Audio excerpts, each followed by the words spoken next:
반갑습니다. 오늘 본문에서의 재앙은 우박재앙입니다. 하나님의 목적은 분명합니다. 나의 백성을 내보내라. 그들이 나에게 예배 드리도록 하여라. 좋게 말할 때에 들으면 좋잖아요.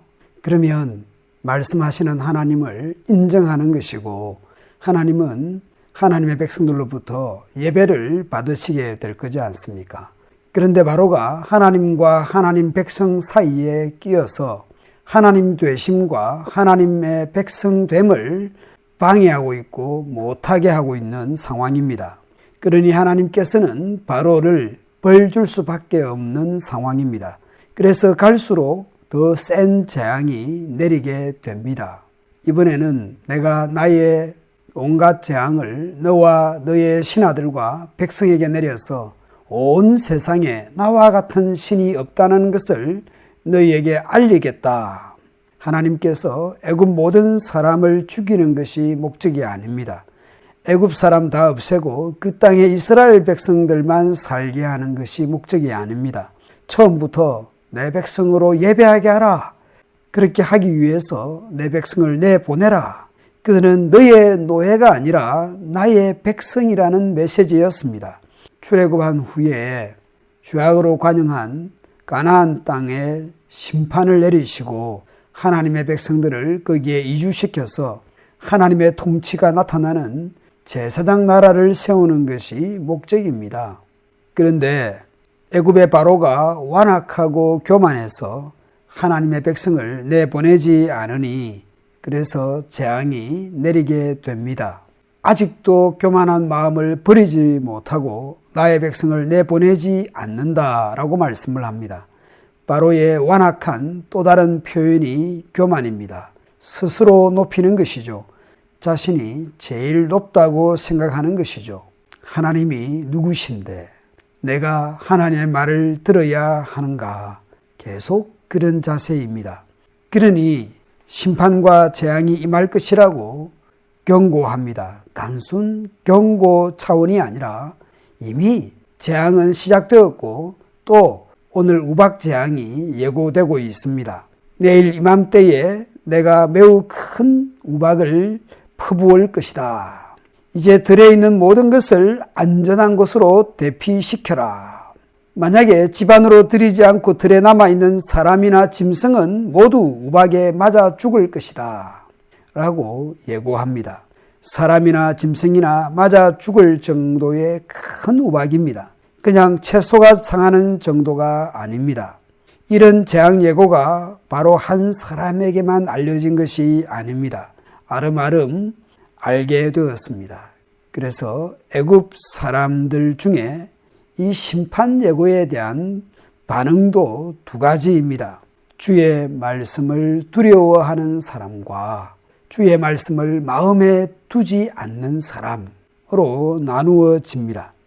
마음에 주의 말씀을 두려워하는 사람과 주의 말씀을 마음에 두지 않는 사람, 주의 말씀을 두려워하는 사람과 주의 말씀을 두려워하지 않는 사람, 주의 말씀을 마음에 두는 사람과 주의 말씀을 마음에 두지 않는 사람, 단순히 마음 이상으로 행동까지 이렇게 달라질 수밖에 없습니다.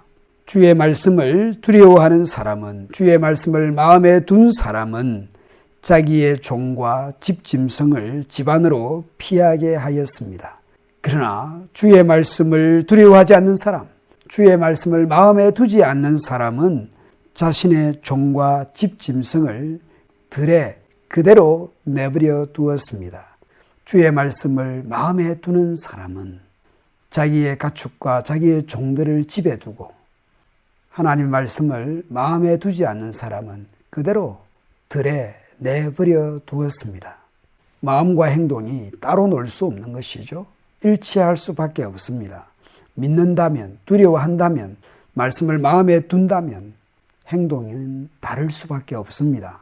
실제로 우박이 내리는데 단지 우박만 내리지 않았습니다. 천둥, 번개, 큰 우박, 번개, 기상, 이변도 이런 이변이 없었습니다. 그런데 단순히 기상 이변이 아닙니다.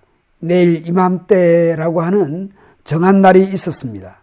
그리고 하나님의 예고가 있었고 또한 모세가 지팡이를 내미니까 이런 일이 일어납니다. 그리고 애굽 전역이지만 이스라엘이 거주하는 고센 땅에는 아무 일도 없었습니다.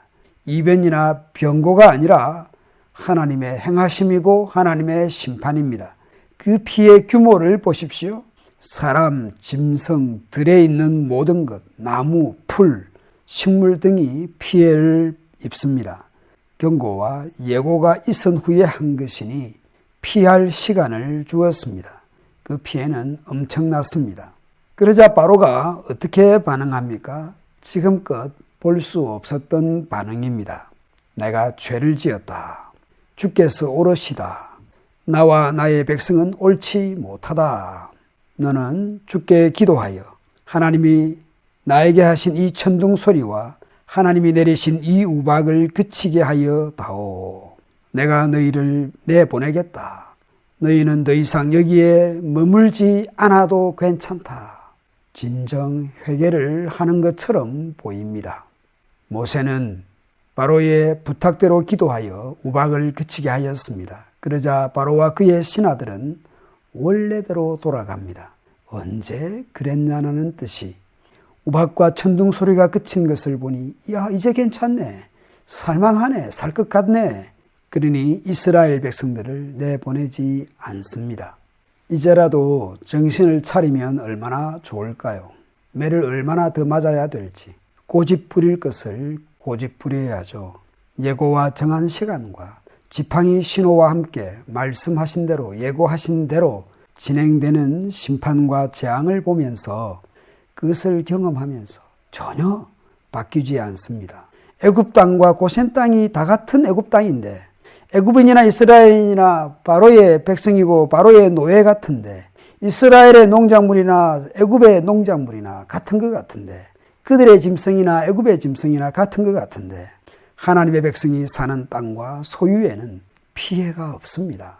이 정도면 인정해야 되지 않습니까? 증거가 너무나 많은데 하나님을 인정하지 않습니다. 하나님의 백성을 내보내서 하나님께 예배하게 하라. 바로는 듣지 않습니다. 하나님께서 뭐라고 말씀하시는지 귀를 기울이고 그의 행하심을 보면서 내가 바뀌어 가야 하는 것이죠. 그것이 사는 길입니다. 미련과 교만과 고집과 아집으로 살지 않아야 합니다. 복 있는 사람은 악인들의 꾀를 따르지 아니하고 죄인들의 길에 서지 아니하고 오만한 자들의 자리에 앉지 않는 것입니다. 오직 여호와의 율법을 즐거워하여 그 말씀을 묵상하는 사람이 복 있는 사람입니다. 우리는 아집과 교만과 완악함으로 살지 아니하고 날마다 하나님 말씀을 묵상하는 그래서 복 있는 사람으로 살아갈 수 있으면 좋겠습니다.